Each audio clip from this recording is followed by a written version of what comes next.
8 सितंबर के पीटीआई के जलसे से लेके आज तक गरज चमक का सिलसिला जारी व सारी है। किसी जगह पे हल्की बारिश और किसी जगह पे तेज़ बारिश का इम्कान है, बल्कि हो भी चुकी है। किसी जगह पे लाठियों की बारिश, किसी जगह पे गालियों की बारिश, किसी जगह पे धक्कों की बारिश और किसी जगह पे गिरफ्तारियों की बारिश। इतनी बारिश है कि अब तो छप्पड़ लग गया है, पानी का ढेर इकट्ठा हो चुका है, समझ नहीं आ रही ये पानी निकलेगा कैसे। ये जो गिरफ्तारियों की बारिश का सिलसिला शुरू हुआ है, ये परसों रात के जलसे के बाद कल रात की दरमियानी जो कल की शब थी, उसके अंदर ये वाक़या पेश आया जब सिटिंग एमएनएज़ को पार्लियामेंट लॉजेस में से गिरफ्तार किया गया।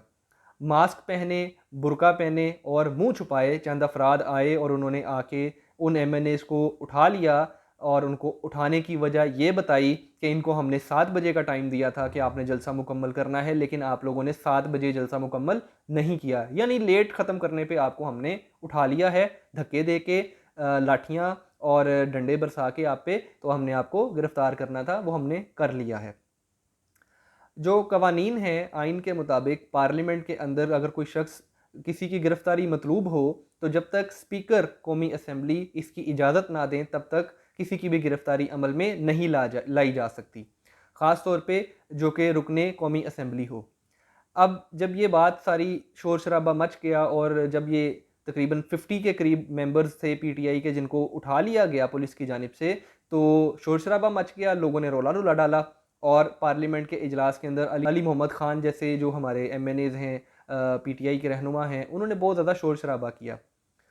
उसके बाद सुबह के वक्त में भी कुछ गिरफ्तारियां की गई, तो शोर शराबा तो काफ़ी किया गया और उस वक्त स्पीकर जो हमारे नेशनल असम्बली के हैं सरदार रियाज सादिक, उन्होंने बड़े अच्छे तरीके से इसको टैकल किया। उन्होंने कहा जी कि मैं खुद इसका इंक्वायरी करवाऊंगा, मैं देखूंगा सीसीटीवी फुटेज और मैं देखूंगा कि कौन लोग आए थे और किन्होंने ये गिरफ्तारियां की हैं। पहले तो ये बात कर दी उन्होंने और उसके बाद उन्होंने फ़ौरन से एक एलामिया भी जारी किया कि हम एक्शन लेंगे, मैं एफआईआर खुद दर्ज करवाऊंगा जो भी इसमें मुलविस पाया गया। अच्छा, यहाँ तक तो बात हो गई मुकम्मल। अब किसी को क्या पता था कि वो क्या गेम खेल रहे हैं। कुछ देर के बाद मीडिया वाले, आपको पता है, बड़े तेज़ हैं, यानी कि आप जैसे और मेरे जैसे लोग बड़े तेज़ होते हैं। तो किसी भाई की खबर कान में पहुंच गई कि भाई ये जो स्पीकर साहब है ना, इनकी इजाज़त से सारा कुछ हुआ है, यानी कि इनको बताया गया था कि गिरफ्तारी करने लगे और इन्होंने कहा था ठीक है कर लें, हमें तो कोई इतराज़ नहीं, लिहाजा ये गिरफ्तारी कर ली गई। और ये सिर्फ एक गिरफ्तारी नहीं थी कि तकरीबन 50 से ज़्यादा गिरफ्तारियाँ थी जो एमएनएज़ की गई हैं। जब ये बात सामने आई तो उसके बाद फिर हुकूमत ने इसको सर तस्लीम खम करके, यानी कि पूरे डंके की चोट पे एक्सेप्ट करना शुरू कर दिया कि हाँ जी हमने किया है, हमें कोई रोक सकता है।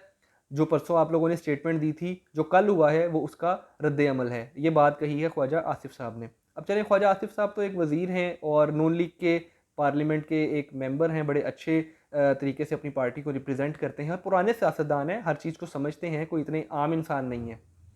लेकिन कुछ बेगानी शादी में अब्दुल्ले थे जो थोड़े थोड़े दीवाने हुए फिर रहे थे, जिनमें एक हमारे फैसल वाडा साहब हैं। ना हुकूमत में ना अपोजिशन में, एम ही उछल उछल के डांस करते रहना कि अली अमीन गंडापुर के बारे में कहते हैं कि जी अली अमीन गंडापुर तुम पंजाब आओ, हम तुम्हें मिस गंडापुर बना देंगे। यानी क्या मतलब है इस बात का? ना आप पंजाब हुकूमत में हैं, ना आप फेडरल हुकूमत में हैं, ना आप पंजाब की अपोजिशन में हैं, ना आप फेडरल की अपोजिशन में हैं। आप हैं कहाँ?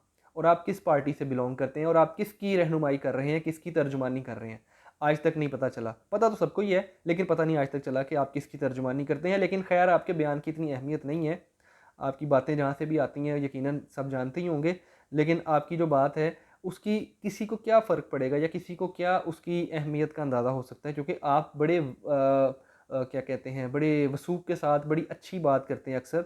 लिहाजा आपकी बात की हम तायीद कर सकते हैं कि आप ठीक कह रहे होंगे कि जैसा होगा वैसा ही हुआ होगा, और जो आप कह रहे हैं वो बिल्कुल सच है, क्योंकि आपकी सारी बातें ठीक हैं। आप कह रहे हैं तो हम मान लेते हैं, यकीनन आपकी बात में कोई ना कोई वज़न तो ज़रूर होगा।